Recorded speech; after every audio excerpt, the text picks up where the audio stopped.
taati dan menjadi komitmen kita bersama agar diikuti oleh para paslon serta hadirin yang ada di lokasi malam hari ini sehingga debat bisa berjalan dengan lancar dan tertib. Kita simak bersama. Ketentuan debat, tata tertib sebelum debat. Pakaian yang digunakan adalah bebas, sopan, dan rapi. Setiap tamu undangan harus menjaga ketertiban, keamanan, serta kebersihan dan tidak membawa barang-barang yang dilarang, serta dapat membahayakan orang lain di lokasi debat. Yang dapat memasuki area debat hanya nama-nama yang sudah terdaftar dan memiliki undangan debat. Untuk pengantar atau pendamping tamu VIP hanya diperbolehkan mengantar ke area debat. Tim kampanye pasangan calon menempatkan petugas yang dapat menjaga ketertiban dan keamanan selama debat berlangsung. Ketentuan debat, tata tertib saat debat berlangsung. Dalam debat, pendukung tidak diperkenankan membawa bahan kampanye dan alat peraga kampanye, kecuali atribut yang melekat di badan. Selama acara debat berlangsung, tamu undangan wajib menjaga ketertiban dan tidak meneriakkan yel-yel atau slogan dan melakukan intimidasi dalam bentuk ucapan maupun tindakan kepada pendukung pasangan calon, moderator, dan panelis. Selama debat berlangsung, handphone atau alat komunikasi dalam kondisi hening dan dilarang mengaktifkan flashlight. Sekali lagi kami mohon kerjasamanya kepada seluruh hadirin sekalian dan juga pasangan calon untuk mematuhi tata tertib yang sudah kita sepakati bersama. Hadirin sekalian, selanjutnya kami akan perkenalkan para calon presiden pemilu tahun 2024.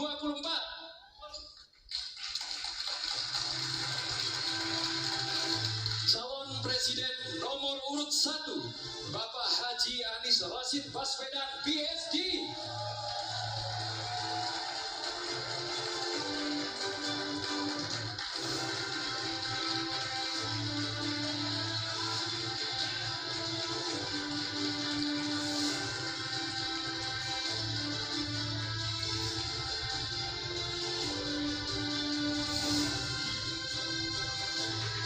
Calon Presiden nomor urut 2, Bapak Haji Prabowo Subianto.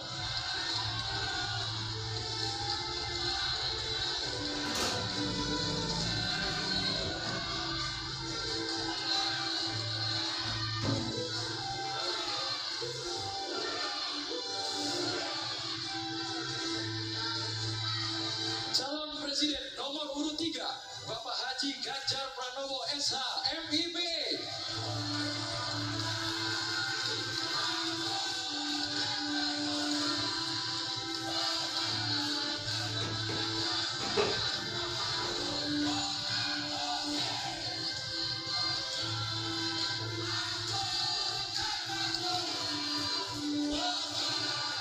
Mohon tenang, Bapak Ibu. Nanti akan kami berikan kesempatan untuk memberikan apresiasi setinggi-tingginya kepada masing-masing calon presiden. Hadirin sekalian, pada debat kelima ini, tema yang diangkat adalah pendidikan, kesehatan, ketenaga kerjaan, kebudayaan, teknologi informasi, kesejahteraan sosial, dan inklusi aktif. Ya, benar sekali Andro. Tentunya ini merupakan tema yang sangat bersentuhan langsung dengan masyarakat. Dan kita akan melihat dari dua sisi para kandidat dan calon pemilih yang akan menilai debat malam hari ini. Pastinya ini akan menjadi catatan demokrasi perjalanan bangsa Indonesia. Hadirin sekalian, baik kita akan langsung memulai debat sesi pertama dengan mendengarkan visi, misi, dan program kerja masing-masing calon presiden. Ya, Andro dan pemirsa, jika pada debat sebelumnya diawali dari kandidat nomor urut 1, di debat kali ini akan dimulai dari kandidat nomor urut 2. Kami persilakan calon presiden nomor urut 2, Bapak Prabowo Subianto untuk menyampaikan visi, misi, dan program kerja. Waktu Bapak 4 menit, dimulai dari Anda berbicara. Saksikan debat kelima calon presiden pemilu tahun 2024 dengan subtema pendidikan, kesehatan, ketenagakerjaan, kebudayaan, teknologi informasi, kesejahteraan sosial, dan inklusi. Dan pada segmen ini, calon presiden akan menjawab pertanyaan yang telah dibuat oleh tim panelis. Untuk itu kami undang terlebih dahulu paslon untuk menuju ke podium kembali. Silakan Bapak-bapak.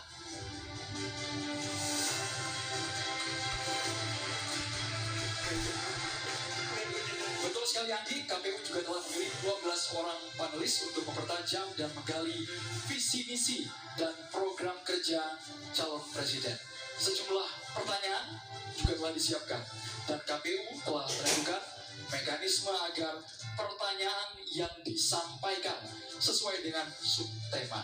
Di segmen sebelumnya, pemirsa, penyampaian visi misi dan program kerja dimulai dengan calon presiden nomor urut 2. Maka di sesi ini kita akan mulai dengan calon presiden nomor urut 3, Bapak Ganjar Pranowo. Langsung saja kami akan mempersilahkan panelis atas nama Profesor Dr. Aminuddin Syam untuk bisa mengambil subtema pertanyaan dari wadah yang sudah kami sediakan.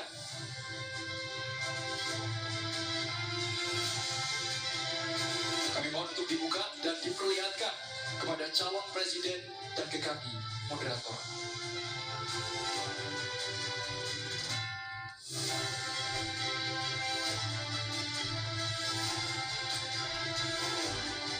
Subtemanya adalah kesehatan. Kami juga akan mengundang Bapak Tolhas Damani MED untuk dapat mengambil undian daftar pertanyaan Bapak dari fishbowl yang telah tersedia. Apakah huruf A, B, atau C yang akan muncul? Bisa diperlihatkan huruf A. Baik, ini pertanyaannya masih tersegel dengan subtema kesehatan. Kita akan membuka dan kami ingatkan kepada calon presiden untuk bisa menyimak baik-baik pertanyaan karena hanya akan dibacakan satu kali. Baik. Pertanyaan untuk calon presiden nomor urut 3, Bapak Ganjar Pranowo. World Population Prospect tahun 2022 menunjukkan angka harapan hidup manusia Indonesia berada di urutan 10 dari 11 negara ASEAN. Salah satu penyebabnya, kebijakan program dan anggaran kesehatan lebih berorientasi pada aspek kuratif daripada promotif dan preventif. Pertanyaannya, bagaimana strategi paslon untuk memprioritaskan anggaran dan program promotif preventif? Silakan waktu Anda 2 menit menjawab, dimulai ketika berbicara. Terima kasih. Kalau tadi dalam pembukaan saya sampaikan mesti preventif dan promotif mesti diwujudkan dalam bentuk kepengetahuan kita terhadap kesehatan minimal untuk kita sendiri. Berolahraga, makan sehat, hidup bersih sehat, saya kira itu yang paling baik. Maka pada tahap berikutnya barulah kemudian kita memberikan fasilitas kesehatan sampai ke desa-desa seperti tadi saya sampaikan, 1 desa, 1 vaskes, 1 nakes. Hanya memang ketika undang-undang sebelumnya mengatur bahwa ada persentase dari anggaran untuk kesehatan mesti diberikan, terpotong kemarin. Rasanya ini mesti dikembalikan.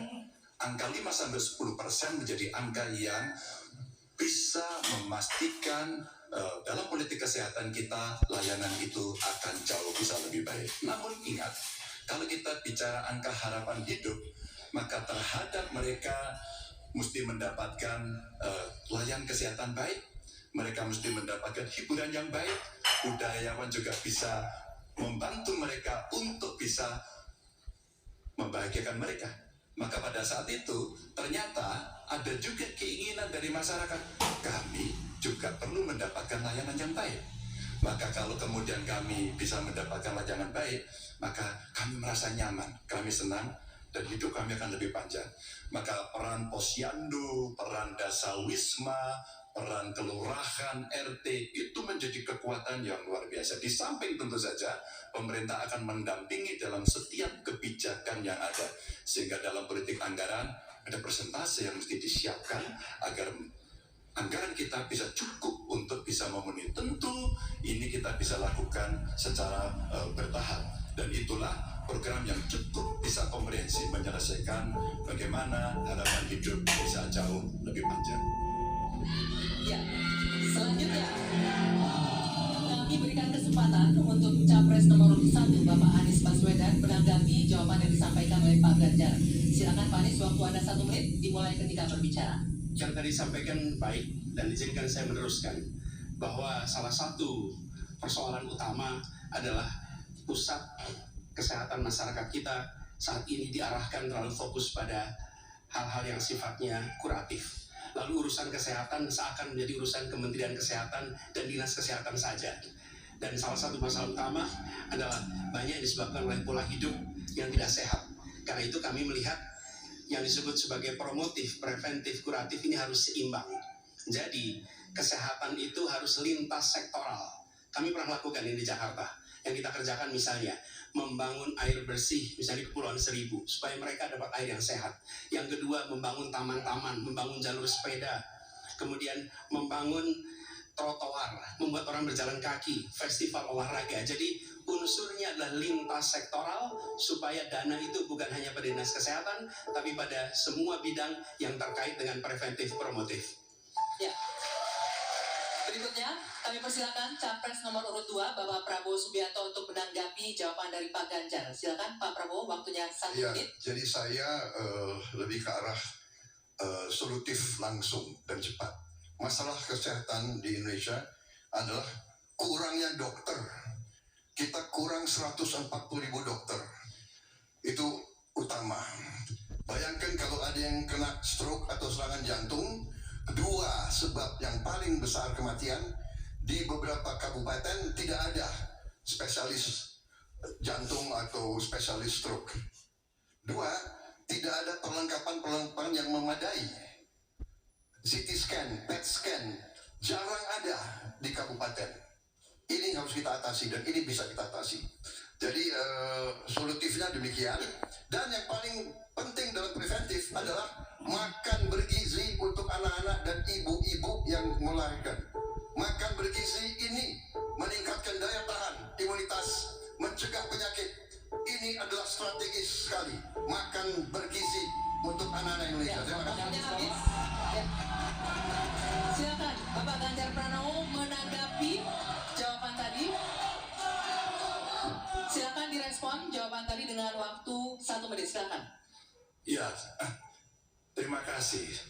One Health, satu kesehatan untuk semua, dan ini mesti dibicarakan ya manusianya, ya kesehatan hewannya, karena ada zoonosis juga di sana.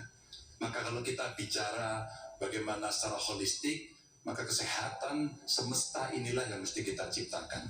Saya masih berprinsip pada preventif promotif itu jauh lebih baik.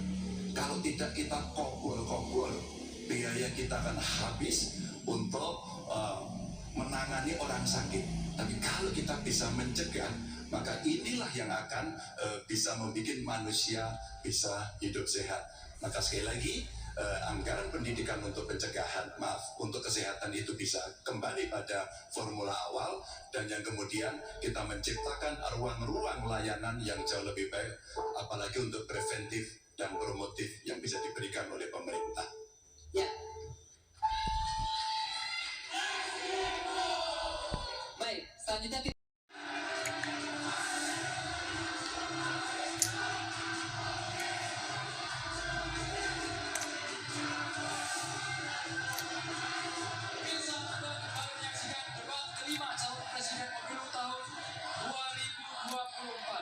Di segmen ini, hadirin sekalian, tolong, Bapak-bapak.